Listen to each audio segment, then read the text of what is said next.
আপনারা দেখতে পাচ্ছেন একটা সোফা। হুম এই সোফাকে নিয়ে আমি আমার আজকে ভিডিও পোস্ট। আসসালামু আলাইকুম সবাইকে। শুরু করছি পোস্টটা। এই সোফাটা দেখানো কারণ হলো, কারণ তো অবশ্যই আছে, কারণ ছাড়া তো আর কথা বলতেছি না। যাই হোক, সোফা তো অনেকেরই থাকে, অনেক রকম, অনেক ডিজাইনের। কারো ফিক্সড সোফা, কারো এমনি নর্মাল সাধারণ। তো আমার কাছে সাধারণটাই ভালো লাগে।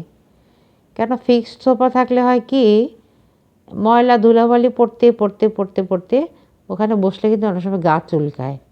হয়তো বা কাভার অনেক বের হয়েছে, কাভার বের হইলেও যে ওই কাভারও মেন্দো ময়লা পড়ে।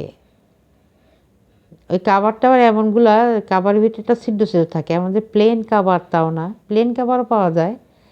আবার বেলভেটের যে কাভারগুলো, ওগুলো তো আরও বেশি ময়লা ধরে। যাই হোক, যেটা আমার আজকের বিষয়, সেটা হলো সোফার কাভার কাভার নিয়ে কথা। আমি আপনাদেরকে দেখাচ্ছি, যেমন কিছু টেকনিক, মানে ধরেন কিছুটা জানা। এটা অবশ্য জানলে অনেকেরই উপকার হবে। আমরা জানি যে আমরা সোফার ফোমগুলো ঢুকাতে নিয়ে যায় অনেক বিড়ম্বনার শিকার হই। যেমন ঝগড়াও সৃষ্টি হয়, এমনকি হাজব্যান্ড ওয়াইফের মধ্যে হয়, নিজের ভাই বোনদের মধ্যে হয়, যে আমি পারবো না তুই কর, ও পারবে না সে কর, এমন। কেন, এগুলো ঢুকাইতে একটু হার্ড তো। আর যদি একটু রাবার ফোম হয়, রাবার ফোমটা কিন্তু অলওয়েজই একটু হার্ড হয়, টেকসই হয় যদিও। যাই হোক, যেটা বলতে চাচ্ছি, উপরের যে সোফার যে আমাদের কাভারের এই পার্টটা, উপরে যে ফোমের যে পার্টটা, সেটা থাকে চিকন, সেটা চলা যায়, সেটা একটু ইয়ে থাকে, চিকন থাকে তো। আর নিচের পার্টটা যেটা থাকে, এই পার্টটা হলো আপনি একটু, আমি দেখাচ্ছি, এই পার্টটা একটু ভারী থাকে। যেমন থিকনেসটা দেখেন কতটুকু মোটা হয়। যাই হোক, আমি যেটা বলতে চাচ্ছি সেটা হলো, এটা ফোমের কাভার ঢুকানো নিয়ে যে একটা বিড়ম্বনার সৃষ্টি, সেটা থেকে আমি রেহাই দিচ্ছি আপনাদেরকে। আমি জানি না কারো মাথায় এই জিনিসটা খেলছে কিনা, আমি জানি না, আমার মাথা খেলছে। এই যে আমি কিন্তু কারোর থেকে দেখিও নাই, শুনিও নাই, কিন্তু আমি নিজে থেকে এটা মানে মাথায় নিচ্ছি যে কিভাবে কিভাবে সহজ করলে আমরা এই ফোমের কাভারটা বারবার চেঞ্জ করতে পারবো, ময়লা হলে উঠাতে পারবো।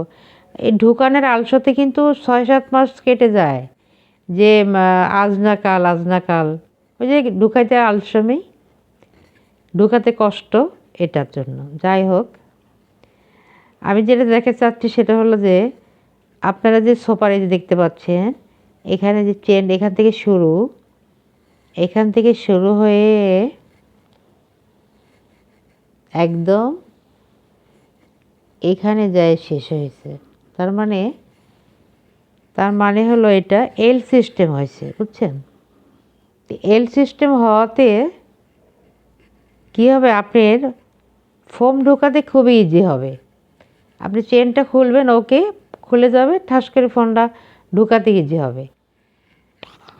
এটা আমার জানি, কেমন জানি, এই ফোমের এই কাভার ঢোকানো নেওয়া বিড়ম্বনা থেকেই এটা আমার মাথার মধ্যে আসলো, যে কোন পদ্ধতিতে করলে এটা সহজ হবে। তো আমি এটা করলাম, তো ভাবলাম আমি যখন এটা করছি, তাহলে অবশ্যই আমি যদি কাউকে দেখাই, তারও এই বিড়ম্বনা থেকে সে বাঁচবে, এমনকি সহজ হবে, তার কাজটা সহজ হবে। যাই হোক, এই জন্যই আমি ভিডিওটা বানানো, এই পোস্টটা বানানো, যাতে আপনারা সবাই দেখেন, উপকার হয় আপনাদের। উপকার হলে অবশ্যই শেয়ার সবার কাছে পৌঁছায় দেবেন, জানাই দিবেন যে এই জিনিসটা এইভাবে করা যায়, করলে সহজ হবে। আর আমার চ্যানেলটা সাবস্ক্রাইব করবেন। এই ধরনের টেকনিক বা এই ধরনের বুদ্ধি যদি একটু জানাই দিই, হতে কি, পয়সা তো লাগে না, পয়সা আমার নাইও, জানাবো, পয়সা দিব কি, যতটুকু আছে এটুকু পেতে আলহামদুলিল্লাহ চলতেছে। কিন্তু এই যে যে দেখালাম যেটা, এটা কিন্তু অনেক উপকারী একটা আমার মতে। আমি জানি না, আমি কারোরটা দেখি নাই কোনো দিন, কিন্তু আমি এটা বের করছি মাথা থেকে যে কি করলে সহজ উপায় বের হয়। আমি জানি এটা দিয়ে হয়তো অনেকেরই উপকার হবে, কিন্তু দোকানওয়ালারাও কিন্তু বলে না যে আপনি এই কাজটা করেন, করলে আপনার ইজি হবে। আমি যখন বলছি দোকানওয়ালা, ওরা কিন্তু প্রথমে রাজি হতে চাচ্ছিল না, কেননা ওদের একটু কষ্ট হবে বা একটু কষ্ট বেশি নেবে, আর টাকা তো আমরাই দিব, তাই না? যাই হোক, যদি আপনাদের উপকার হয় তাহলে অবশ্যই আমার চ্যানেলটা সাবস্ক্রাইব করবেন। আর উপকার হইলে তো আলহামদুলিল্লাহ, একটা যে নতুন জিনিস জানা গেল, আপনাদের ইজি হলো, কাজ সহজ হলো। ইজি সহজ কথা এক, যদিও কিন্তু মুখে আসে যেটা, মুখে বুঝে নিত আমরা। কথা বলতে বলতে যেটা চলতি যে ভাষা, একই কথা হয়তো ইংলিশ বাংলা দুইটাই আসে, এটা হতেই পারে। আর নতুন ইউটিউবার তো বুঝতেই পারেন কত রকম কথার ভুল, তাই না? অনেক রকম কথার ভুল হয়। যাই হোক, সেটা আপনারা বুঝতেই পারেন নতুন ইউটিউবদের যা হয়, যেটা আমাকে যেখানে আর যেটা আগে কোনো দিনই করি নাই সেটা করতেছি, হবেই। ক্ষমার চোখে দেখবেন, আর আমার চ্যানেলটা সাবস্ক্রাইব করবেন। আবার নতুন কোনো টেকনিক বুদ্ধি থাকলে আমি অবশ্যই জানাবো। আমার ভাল লাগে এটা। সত্যি কথা যেটা, আমার কি আরেকজনকে জানাই না, তার যদি উপকার হয় ক্ষতি কি?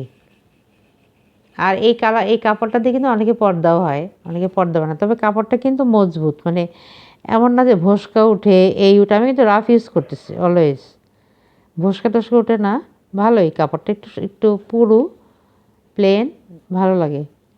যাই হোক, এই ভিডিওটার মাধ্যমে দিয়ে আমি আমার পোস্টটা শেষ করতেছি। আল্লাহ হাফেজ।